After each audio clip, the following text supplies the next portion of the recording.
하나님 말씀은 사사기 3장 12절에서 23절까지 말씀입니다.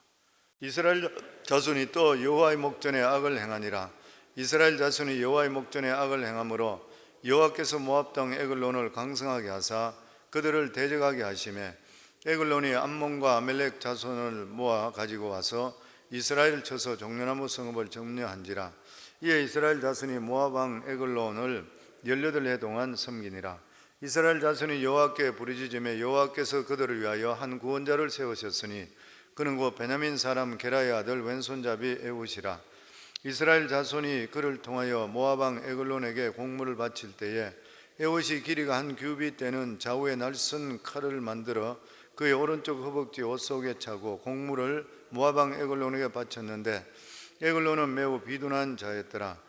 에훗이 공물 바치기를 마친 후에 공물을 메고 온 자들을 보내고 자기는 길갈 근처 돌 떠는 곳에서부터 돌아와서 이르되 왕이여 내가 은밀한 일을 왕에게 아뢰려 하나이다 하니 왕이 명령하여 조용히 하라 하며 모세 선자들이 다 물러간지라. 에훗이 그에게로 들어가니 왕은 서늘한 다락방에 홀로 앉아 있는 중이라. 에훗이 이르되 내가 하나님의 명령을 받들어 왕에게 아뢰릴 일이 있나이다 하며 왕이 그의 좌석으로 일어나니 에훗이 왼손을 뻗쳐 그의 오른쪽 허벅지 위에서 칼을 빼어 왕의 몸을 찌르매 칼자루도 나를 따라 들어가서 그 끝이 등 뒤까지 나가고 그가 칼을 그의 몸에서 빼내지 아니하였으므로 기름이 칼날에 엉겼더라. 에훗이 현관에 나가서 다락문을 뒤에서 닫아 잠그니라. 아멘. 하나님께 귀하게 쓰임받는 그러한 사람들은 보면은 약한 사람, 그리고 또 병으로 고생하는 사람, 또 문제가 있고 이런 사람들이 참으로 많이 있습니다. 사도 바울만 하더라도 지병이 있던 그러한 사람이었었고 하나님께 3번이나 그 병을 위해서 간구했는데도 불구하고 네가 약할 때 네가 강해진다. 약할 때 하나님을 더 의지하기 때문에 오히려 약한 것을 나중에는 사도 바울은 자랑하게 되었습니다. 한국에도 우리 지금은 소천하셨던 조영규 목사님 같은 그런 분도 폐병으로 어릴 때부터 폐병으로 죽을 병에서 살아나게 되고 그리고 항상 그 몸에 자기가 항상 연약함을 통해서 더 하나님께 매달리게 되고 그래서 유명한 목사님들이 폐병 걸린 사람이 많아서 어떤 신학생들은 일부러 폐병을 걸려야 되나 이렇게까지 생각했다 할 정도로 우스갯소리도 있습니다. 우리가 잘 알고 있는 스펄전 목사님 같은 분도 그는 평생에 태어날 때부터 우울증을 가지고 태어났다 그래요. 평생에 우울증 때문에 엄청스러운 고통을 많이 당했는데 우울증으로 인해서 그는 여러 가지 다른 질병들도 많이 나타나게 되고 그리고 굉장히 힘든 가운데 살았다고 합니다. 특별히 자기가 그 당시로 볼 때에 빅토리아 여왕 때였었으니까 그 영국이 가장 왕성하게 복음이 일어날 그때에 런던에서 목회를 젊을 때 시작했는데 갑자기 유명해짐을 통해서 그래서 이 사람이 더 우울증이 걸렸던 그런 이유가 뭐냐면은 자기는 처음에 설교가 좋아서 설교하다가 나중에 보는 사람들이 기대감이 너무 많았기 때문에 나중에는 그것이 자기가 지급화되면서부터 그때부터 우울증이 더 심해졌다는 그런 이야기까지 했습니다. 이러한 연약한 가운데 있는데도 불구하고 스펄전 목사님도 우울증이 자기 목회에 도움이 오히려 됐다 그런 이야기까지 했었습니다. 우리는 자칫 잘못하면 모든 면에서 모든 것들이 다 뛰어나고 모든 점에 능력이 탁월해야지 하나님께 사용할 것이라 이렇게 생각하기가 쉽습니다. 그러나 하나님께서 귀하게 사용한 사람들은 모든 면에서 뛰어난 엘리트가 아니라 오히려 보통 사람들이 볼 때 어떻게 저런 사람이 쓰임받을 수 있을까 이렇게 생각할 정도로 보통 사람보다 뒤떨어지는 그런 사람들이 많이 있었습니다. 그러나 하나님께서 뒤떨어졌다고 해서 사용하는 것은 결코 아닌 것이죠. 무조건 사용하는 것은 아닌 것입니다. 하나님께서 사용하기 기뻐하는 그러한 사람은 자기 자신에 대해서 한번 죽었는 사람, 모세 같은 사람이죠. 하나님께서는 사용할 때는 항상 꺾어서 사용하십니다.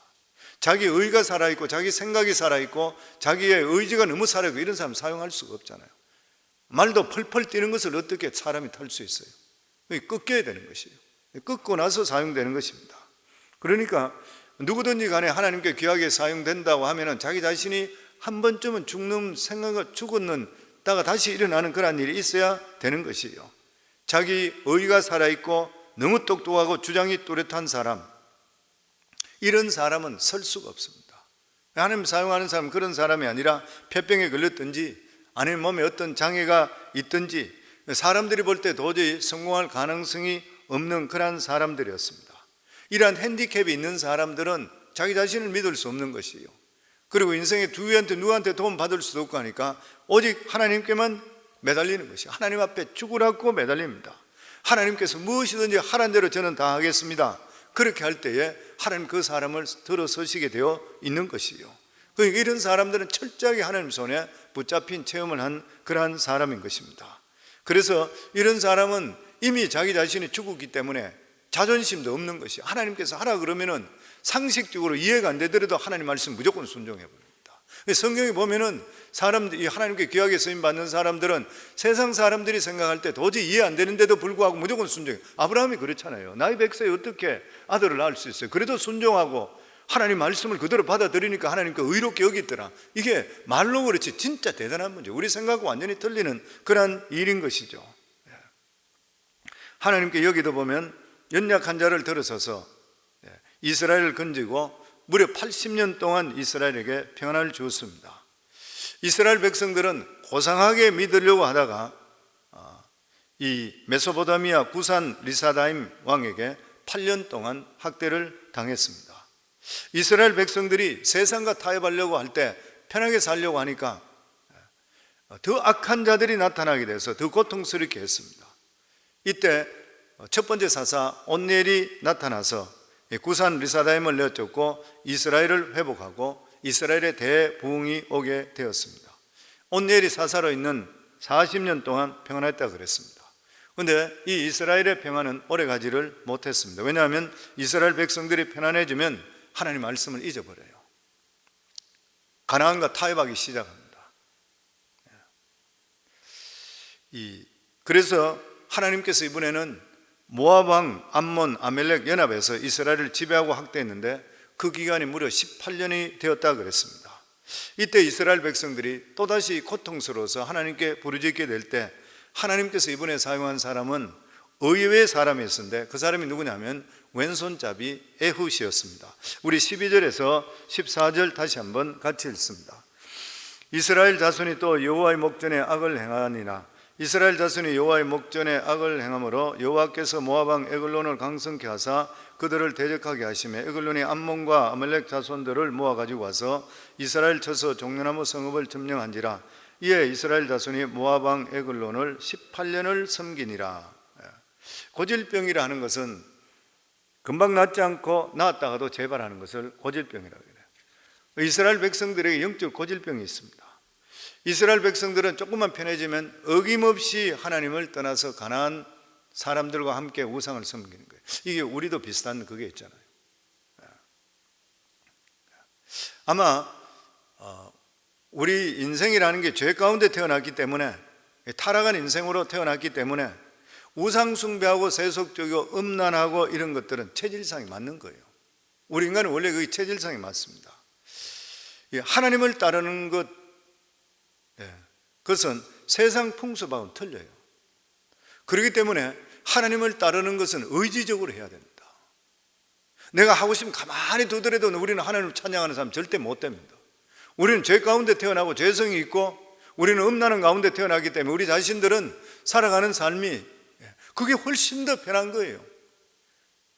사도 바울도 말씀했듯이 자기 자신을 끊임없이 쳐서 복종한다고 그랬어요. 계속적으로 의지적으로 자기를 복종해요. 성경 믿음은 항상 말씀드리듯이 편한 대로 믿는 게 절대 믿음 될 수 없습니다.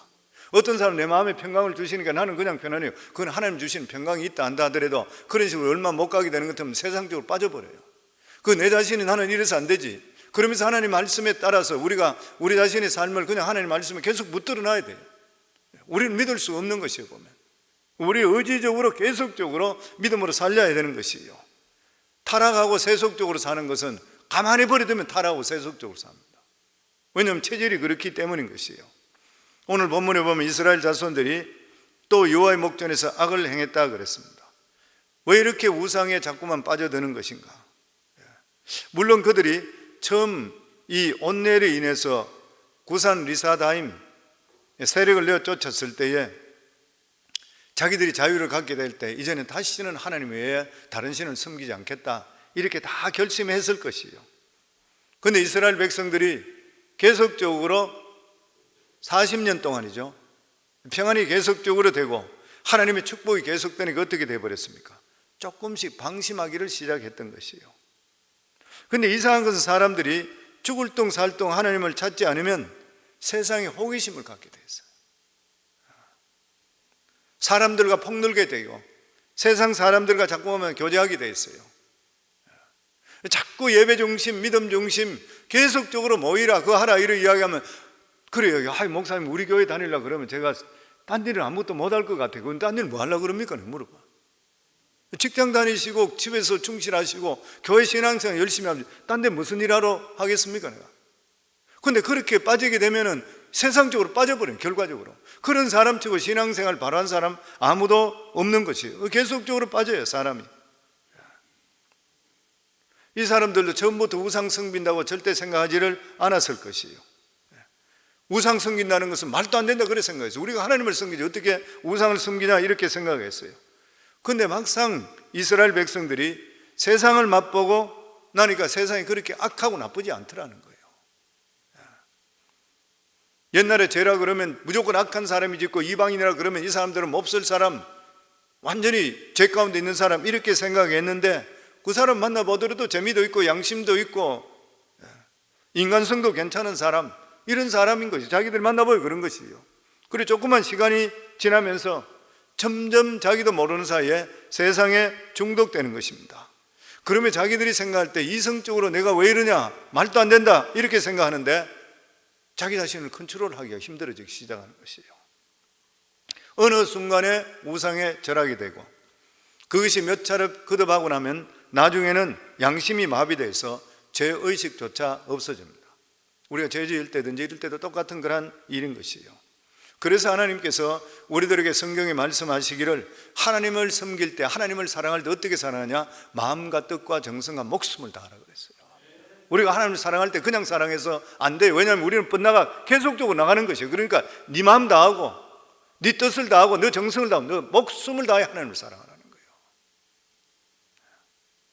그러니까 우리가 이 세상에서 출세하든지 아니면 부자가 되든지 이렇게 됐다 하더라도 하나님을 믿었던 그 첫 마음을 절대로 우리가 놓치지를 말아야 돼요. 그게 우리가 살 길이라고 하는 것이에요. 만약 그렇지 않게 되면 하나님 믿는다 하는데도 불구하고 세상 종이 되기가 쉽다고 하는 것입니다. 결국 이스라엘 백성들은 우상 숭배로 인해서 무려 18년 동안 이 모압 에글론을 섬기게 됩니다. 그랬을 때 그들이 또 부르짖습니다. 우리 15절 말씀 같이 읽습니다.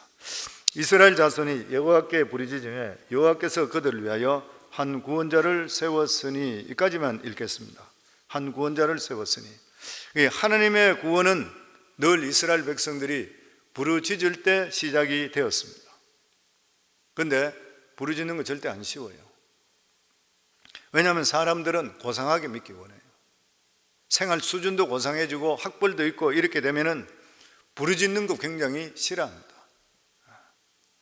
왜냐하면 부르짖어 기도하는 것은 보면 수준이 낮아 보이는 거고, 하나님은 기가 멀었나 이렇게 생각하고 뭐 이렇게 말하는 사람도 있고 천박해 보이는 그런 경우도 생각할 수가 있는 것이에요. 그래서 기도하는 것도 미사오구를 쓰고 막 잘하려고 그렇게 하려고 그래요. 그런데 이런 사람도 다급해지면 부르짖게 되어 있는 것입니다. 이스라엘 백성들이 고상한 데서, 어떤 분이 그런 표현 읽어보면 그런 표현이 있어요. 고상한 데서 다급한 대로 부르짖는데 몇 년 걸리냐면 무려 18년이 걸렸다 그래요. 그 사람들은 고상하게 계속적으로 너무 참았던 것이에요. 보면 참아도 구원이 오지 않게 됐습니다. 그래서 드디어 몸부림치며 하나님께 부르짖기 시작했고 하나님께서 그 기도 들으시고 구원자를 보내주셨습니다. 그러면 왜 우리에게 부르짖는 기도가 중요한 것인가? 하나님께 부르짖는다는 것은 하나님 앞에 내 자존심을 다 내려놓고 체면도 다 내려놓고 내 모습 그대로 하나님께 기도한다는 그런 의미인 것이에요.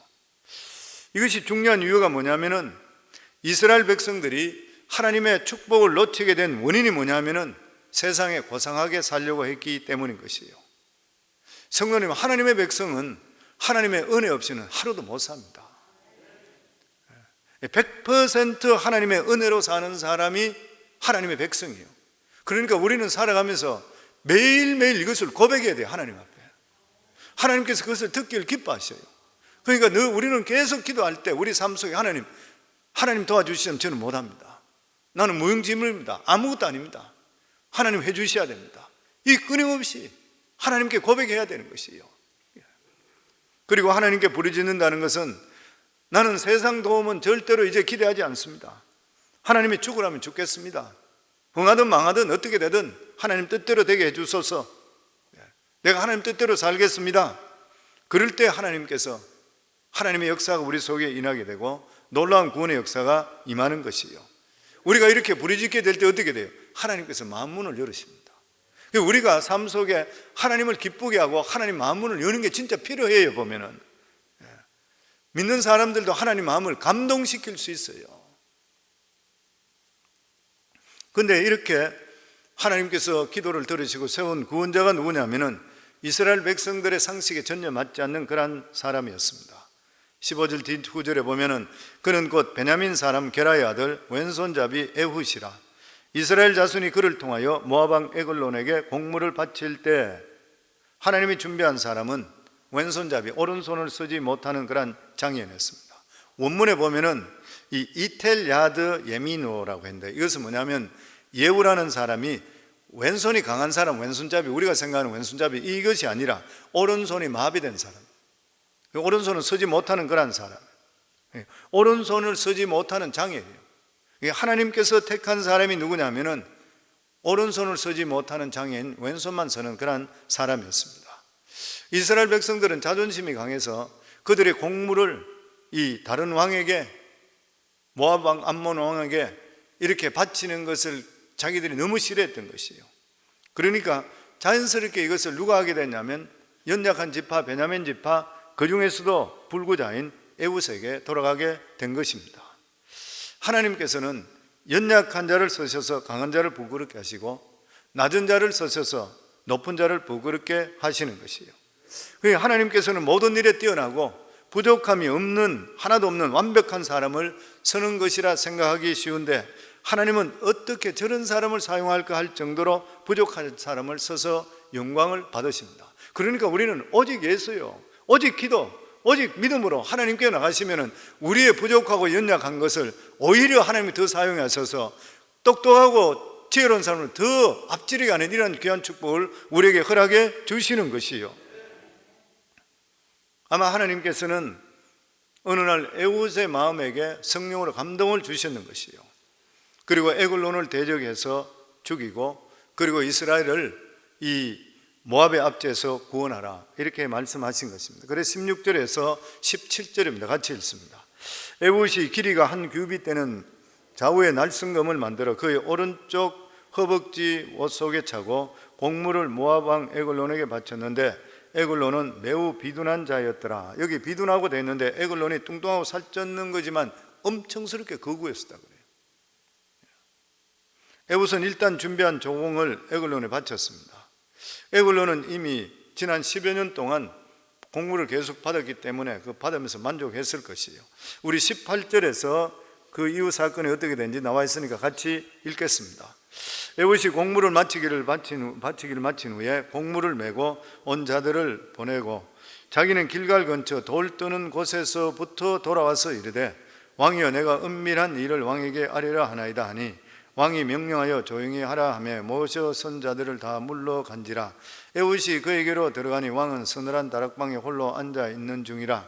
에훗이 이르되 내가 하나님의 명령을 받들어 왕에게 아뢰 일이 있나이다 하며 왕이 그의 좌석에서 일어나니 에훗이 왼손을 뻗쳐 그의 오른쪽 허벅지 위에서 칼을 빼어 왕의 몸에 찌르며 칼자루로 날을 따라 들어가서 그 끝이 등 뒤까지 나갔고 그가 칼을 그의 몸에서 빼내지 아니하였으므로 기름이 칼날에 엉켰더라.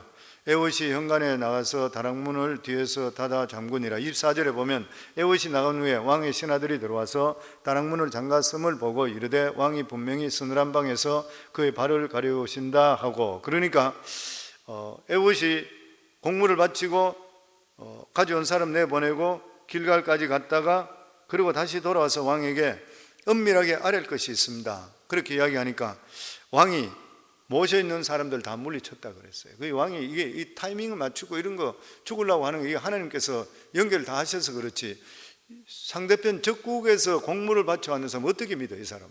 근데 자기 주위에 있는 사람 다 물리치고. 그리고 나서 그 에봇이 들어가서 왼손으로 오른쪽 허벅지 쪽에 칼을 차고 왔던 것을 숨겨진 걸 빼내서 그러고 나서 찔러서 죽였습니다. 그리고 그가 나오면서 현관 다락문을 닫았는 거예요. 다락문을 닫고 나오니까 에봇이 나간 후에 왕의 신하들이 들어와서 다락문이 잠겼음을 보고 왕이 서늘한 방에서 발을 걸었는데 일단 낮잠 자고 있구나 이렇게 생각했던 것이에요. 그래서 에봇이 다 도망가고 나서 나중에 알았던 거예요. 나중 내일 아마 설교가 계속적으로 연결될 것이라 그래 생각합니다. 이것을 보면서 우리가 아는 것이 뭐냐면 타이밍은 하나님이 맞추시는구나. 이것을 보면 결국 사람이 힘이 센다고 이기는 것이 아니라 하나님께서 해 주셔야 되는 것이에요. 인간이 아무리 일을 작정하려도 하나님께서 매듭을 맺어 주셔야 돼요. 우리 인생에 하나님께서 매듭은 반드시 하나님 짓는다 그러죠. 왜냐하면 우리 인생의 주인은 하나님이시거든. 그러니까 네 마음대로 다 하더라도 매듭은 하나님 짓는 거예요. 그러니까 매듭을 하나님이 지시기 때문에 우리는 하나님께 부르짖으셔야 돼요. 아멘. 그래서 하나님께 함께 하시면 도저히 인간의 머리로서는 불가능한 그러한 일들이 연결돼서 놀라운 결과가 우리에게 나타나게 되어 있는 것입니다. 하나님께서는 에봇을 통해서 주저앉아 있는 이스라엘 백성들을 다시 일으켜 세워 주셨습니다. 이스라엘 백성들은 에봇이 장인이기 때문에 가장 치욕스러운 곡물 바치는 일을 했는데 이 사람을 통해서 이스라엘이 다시 일어나는 역사가 임했다고 하는 것입니다. 오늘 본문을 통해서 하나님께서 말씀하는 것이 무엇인 것입니까? 교회는 성령의 능력으로 산다. 하나님의 능력이 임할 때, 이 장애자한테도 임할 때 이 사람이 나라를 구하는 역사가 나타났던 것이에요. 사람들은 성령의 능력이 눈에 보이지 않기 때문에 세상적으로 자꾸만 빠지려고 그런 것이에요. 그러면은 세상적으로 빠지면 빠질수록 우리는 생명을 잃게 됩니다. 영역이 빠져나가게 되어 있는 것입니다. 내가 빼빠지게 노려낸 것이 남들에게 다 빼앗기는 일이 생기게 되어 있는 것이에요. 그렇기 때문에 우리들은 항상 하나님을 인정하고 성령을 인정하고 하나님께 부르짖어 기도할 수 있어야 되는 것이에요. 그리고 에봇은 이 남들이 하기 싫은 곡물 바치는 일을 묵묵하게 했던 그러한 사람입니다. 그런데 그에게 성령이 임했을 때 강한 용사가 되었던 것이에요. 하나님께 사용하는 사람은 성한 몸을 가지고 학벌을 자랑하고 집안을 자랑하고 이런 사람들을 하나님께서 사용하는 것, 그런 사람도 있겠죠. 그런데 자랑해서는 절대 안 되는 것이죠. 그리고 하나님께서는 가만히 있는 인생을 하나님께서 대신 살아주시는 절대 않습니다. 늘 말씀드린 대로 성령께서는 대신하는 영이 아니라 도우시는 영이라고 그랬어요. 그러니까 우리가 사업을 하시든 직장을 다니시든 딴 걸 뭘 하든 간에 우리가 할 수 있는 대로 최선을 다해야 돼요. 그리고 주여 도와주소서 이래야 돼요. 아무 일도 하지 않고 나서 하나님 알아서 해주시겠죠. 그런 것도 맹신이죠. 그게 어떻게 바른 신앙이 될 수 있어요? 하나님 성경에 보면 계속 부르짖으라, 구하라, 찾아라, 두드리라. 그러니까 우리 삶은 계속적으로 하나님, 저는 할 수 없지만 하나님 할 수 있습니다. 믿음 안에서 모든 게 능치 못함이 없다고 그래서 제가 하겠습니까? 주여 도와주소서. 이러면서 우리가 계속적으로 두드려야 돼요. 사업하는 사람도 계속 두드려야 돼요. 세일즈하는 사람도 사람마다 만나서 두드려야 돼요. 그러다 보는 것 때문에 하나님의 역사하심이 우리 속에 임하게 되어 있는 것이죠, 보면. 아멘. 세상과 타협하면은 세상의 노예가 되어 있습니다. 노예가 되는 것이죠. 무리인 줄 아는데도 불구하고 우리들은 끝까지 싸우겠다 할 때에 하나님께서 승리케 만들어 주시고 오래오래 우리 삶 속에 평안을 누리게 만들어 주시는 것이에요. 오늘도 하나님께 찾으시는 그러한 사람은 다른 사람들이 비웃고 업신 여기는 사람이라 하더라도 묵묵히 자기 일을 하는 사람, 그리고 하나님을 바라보는 사람, 이런 사람을 통해 하나님의 역사하시게 되어 있는 것이죠. 오늘도 새벽을 깨우는 사랑하는 귀한 성도님들, 하나님은 능치 못함이 없으십니다. 우리의 형편이나 우리의 연약함 이런 것들은 하나님 손에만 놓여지게 되면 오히려 강하게 되는 역사가 임하게 되어 있는 것이에요. 그 믿는 사람은 절대로 절망이 없는 것이에요. 우리는 믿음 안에 모든 게 할 수 있다는 믿음을 가지시고 오늘도 예수 중심, 그리고 믿음 중심, 그리고 하나님께 부르짖고 기도함을 통해 하나님의 능력 속에 살아가기를 주의 이름으로 축원합니다.